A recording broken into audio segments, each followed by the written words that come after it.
ऋषीचं ऋण आणि मनुष्याचं. त्या तिन्ही ऋणातून मनुष्याला मुक्त व्हावंच लागतं. आणि 10वा का घालायचा, 13वा का घालायचा, प्रत्येकाच्या विधी वेगळे. माझ्यापेक्षा ज्ञानवंत माणसं आहेत ते सांगणं बरोबर नाही, पण सांगतो काय विषय. 10वा का घालायचा? आपल्या शरीराला किती 9 बोल आहे लक्षात ठेवा. 2 ऐकायचे, 2 पाहायचे, 2 श्वास घ्यायचे, 1 बोलायचं आणि लगे मुत्रायचं झालं. तिने इंद्रिये हात पाय कान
लक्षात ठेवा. कारण का माता भगिनी लहानपणी टाळू माकून ती होल उतरून टाक.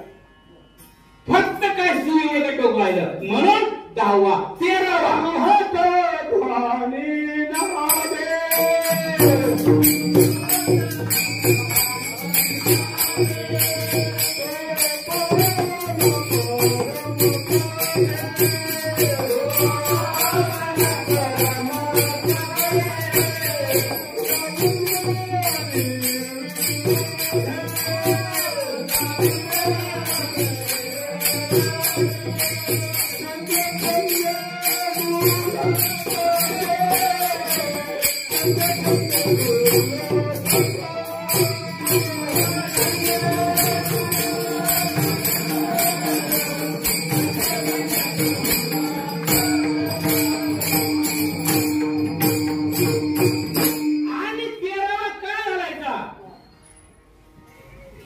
कुंभार महाराज नाही कारण मी सांगून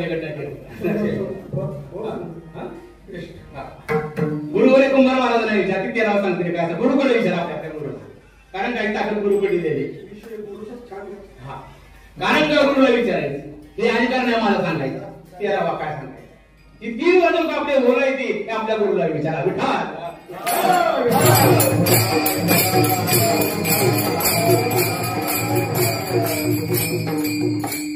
आपल्या शरीरा लक्षात ठेवा. पंचमहाभूत आहेत. अजून कुठले भूत केचर शिव पंचमहाभूत आहेत लक्षात ठेवा. आणि प्रत्येक दिवसाची विधी वेगळी आहे. आतापर्यंतची गालपूरक, नाडीपूरक, जीवपूरक, दत्तपूरक, ईर्यापूरक प्रत्येक दिवसाची विधी परिपूर्ण व्हायला पाहिजे लक्षात ठेवा. ह्या शरीरामध्ये 3 नाडी आहेत. इंगळा, गिळा, पिंगळा आणि सुषुम्ना. आणि याचा संगम कुठं आहे? त्रिवेणी संगमनाना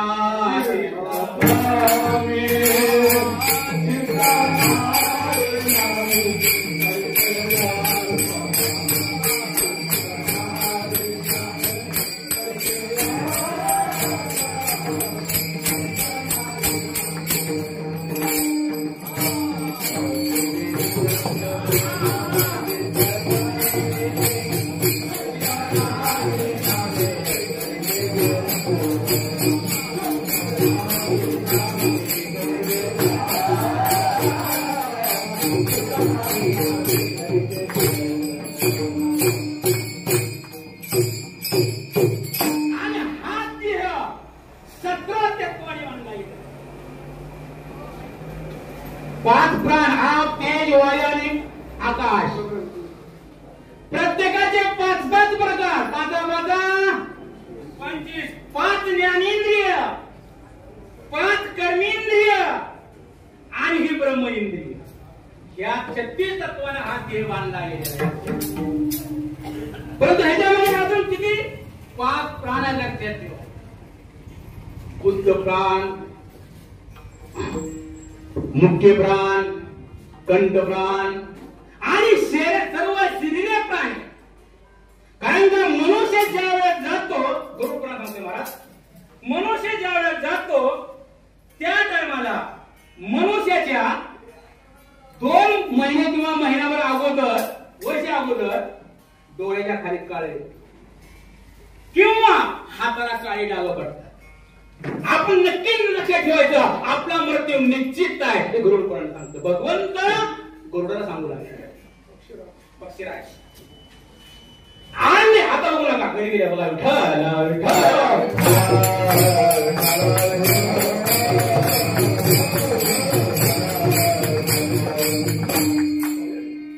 आणि ही 17 तत्व ज्यावेळेस मनुष्य जाणार आहे त्या टायमाला हे 17 तत्व धर्मराजाच्या नगरीमध्ये तेवढ्याच्या वेगाने निघून जातात. आणि तेवढ्या धर्मराजा काय करतो, त्यांना 17 तत्वाला स्नान घालतो आणि परत आपल्या शरीरात आणतो.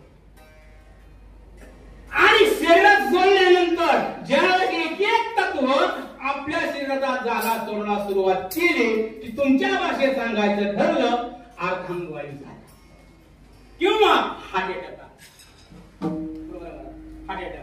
कारण का ते काय करतात, एक सोडायला लागतात शरीराला सोडतात.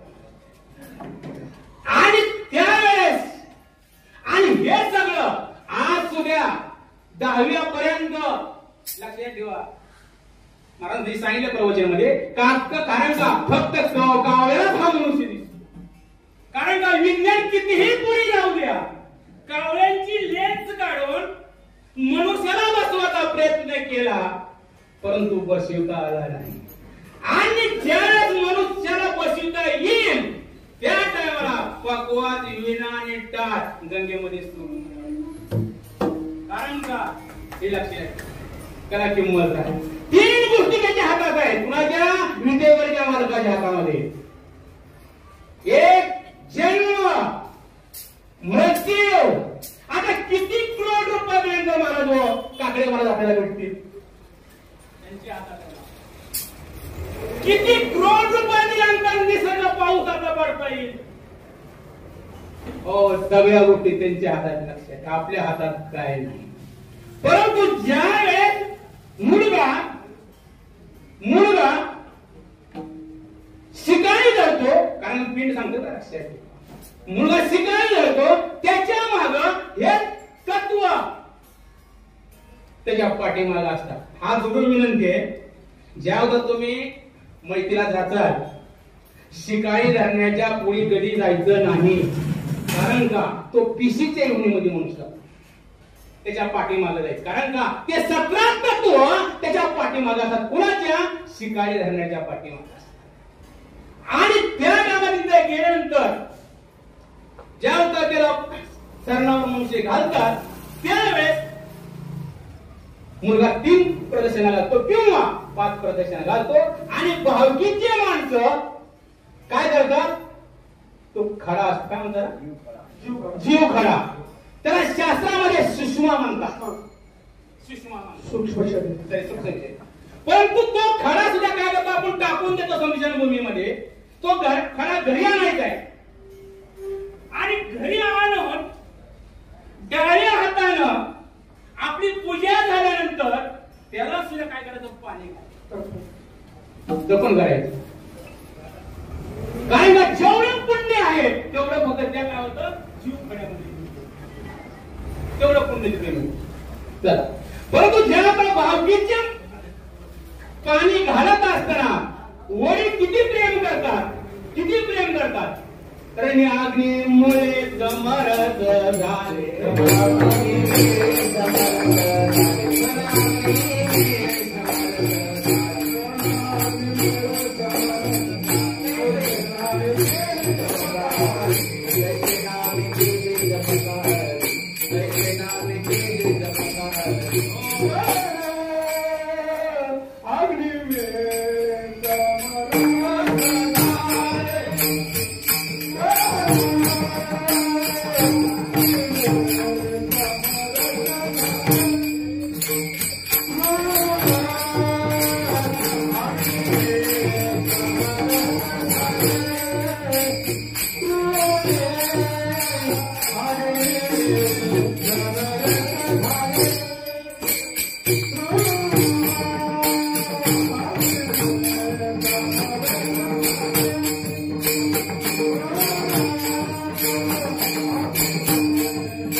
अग्नीमुळे समरस रे बाळा, माझा शरीर काय झालंय गवतासारखं जळून चाललेलं आहे.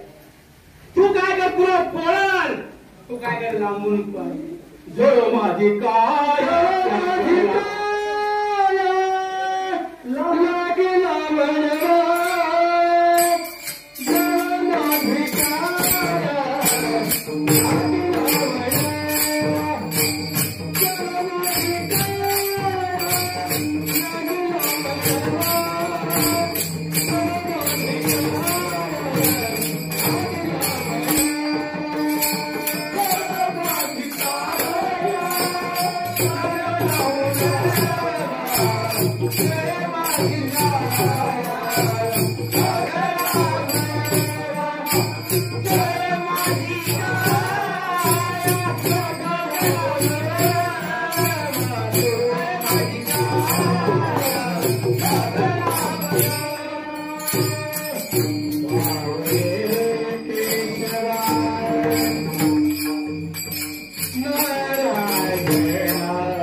दहाव्या दिवशी आपले तिथे पिंड होती महाराजांची. कारण का आता याचे पिंड कुठे नंतर आता तिथे नाही लक्षात. आणि पिंड पाडल्यानंतर पहिला पिंड दक्षिणेला ठेवतात. न्यायशास्त्र सांगतं. कारण दक्षिणा का ठेवायचं? तुम्हाला आम्हाला निधी घेणारा उचलणारा कोण आहे? काय करतो वेळ? थोडी ती मारी ती थोडी ती मारी ती थोडी तेरी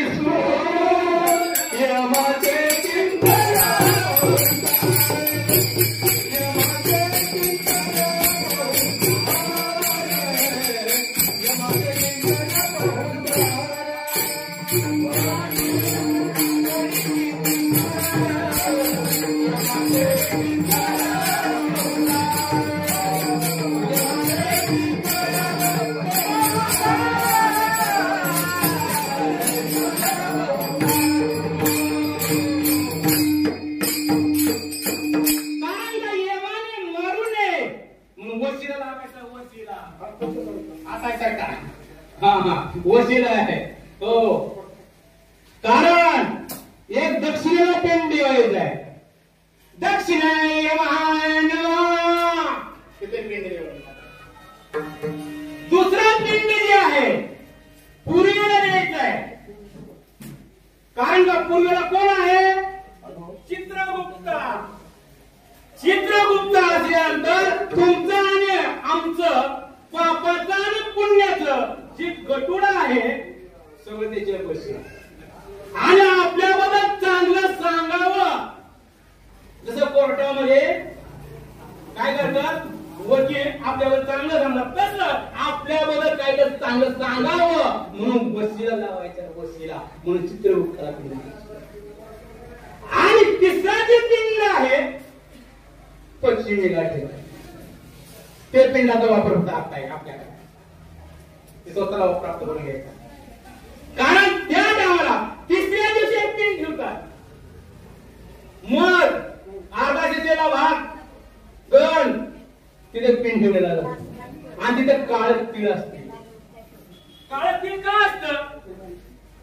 त्यांचं जर पुण्य कमी पडत असेल तर आमचं थोडं पुण्य तिथं प्राप्त व्हावं आणि त्याला मोक्ष प्राप्ती व्हावी म्हणून तीळ ठेवायचं. परंतु हे जेतून सोडण्यासाठी फक्त दोघांचा अधिकार आहे. कोणाचा? लक्षात ठेवा. नरका पुत्र दान. कारण ह्या नरकातून जर बाहेर काढायचं असेल फक्त पुत्रच काढू शकतो. कारण ह्यात पासून लक्षात ठेवा तुम्ही गयाला जा प्रयागला जा नरसिंहपूरला जा कुठेही जा तिथं अधिकार फक्त लोकांच्या सत्तेचा अधिकार नाही तिथं कोणाचा अधिकार आहे? पुण्य साचा पडले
झटके कुठले असतात गरजेच लक्षात ठेवा. कारण अधिकार दोघांना आहे. कुणाला? बहीण भावा. लक्षात ठेवा. मुला आणि मुलगी. जेने जीव दिला दान जीव दिला दान जे जीव दिला दान जे जीव दिला दान जे जीव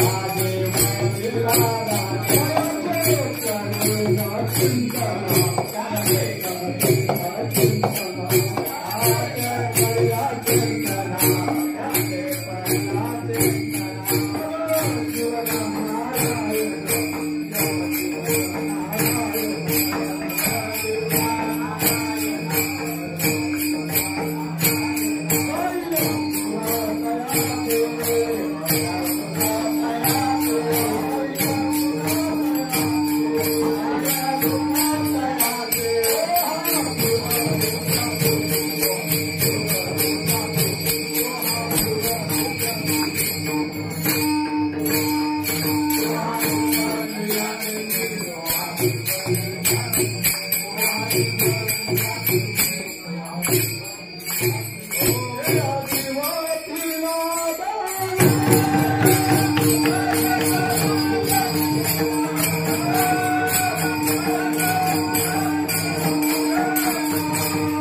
करायचा अधिकार नाही.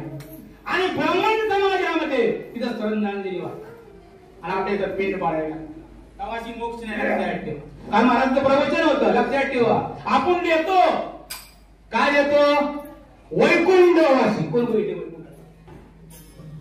कैलासवासी, स्वर्गवासी. कोण बैठे? लिहिता का त्याला? हा, त्याचं कारण लक्षात ठेवा. कारण महाराजांना सांगितलं मी प्रवेशवाला असतो महाराजांना थोडं महाराज बोला म्हणून बोलण्यासाठी विषय मांडतात. जर कावळा पूर्वेकडून मिळाला जिशी काकडे मारायला तीन झाले. लक्षात ठेवा. कावळा जर पूर्वेकडून जर आला, पश्चिमेला तोंड जर करून जर पिंड जर शिवले, तो मनुष्य वैकुंठाला जातो. तिथं वैकुंठ वासी आहे. आणि काकडे महाराजांचं लक्षात ठेव. तिथं कावळे महाराज सगळे सांगितले आम्हाला. महाराजांचं वाक्य एवढं चांगलं, आम्हाला उभारत जाणं कावळ्याची जागा द्या. पिंड भगवंतांनी पूर्ण दान केलं. कोण? काकडे महाराजांनी. म्हणून कावळ्यासाठी तो उभारे. लक्षात की ताकद काकडे महाराजांनी त्याच्या गुरुची. चला पुढे. जर कावळा पश्चिमेकडून निघाला आणि पूर्वेला तोंड करून कावळा शिवला, तर म्हणायचं स्वर्गवासी. जर कावळा दक्षिणेकडून आला आणि उत्तरेला तोंड करून जर शिवला, तर काय लिहायचं? कैलासवासी. आणि जर कावळा उत्तरेकडे येऊन दक्षिणेकडे तोंड करून जर पिंड शिवली, नरक वाचले. नरक. आतापर्यंत तुम्ही पत्रिका पाहिल्या का? कुंभार नरक वाचलेला ऐकलं बघ. सगळ्या ठिकाणी हो मित्र हो, जलमभर जगाला दिला धोका, गेलो नरकाला पत्ता दिला कैलासाचा. कारण ज्या लक्षात ठेवा, जर कावळा सरळ आला आणि त्या पिंडाला जर शिवलं, तर पेशीच्या होणीमध्ये जातो. कारण लक्षात ठेवा. मग आपले जे महाराज आहेत काकडे महाराज यांचा वैकुंठाचा मार्ग झाला. लक्षात ठेवा. म्हणून पिंड पदावर दिले आपुल्या म्हणून मला अभंगाच्या प्रथम चरणा सांगतो. पिंड पदावर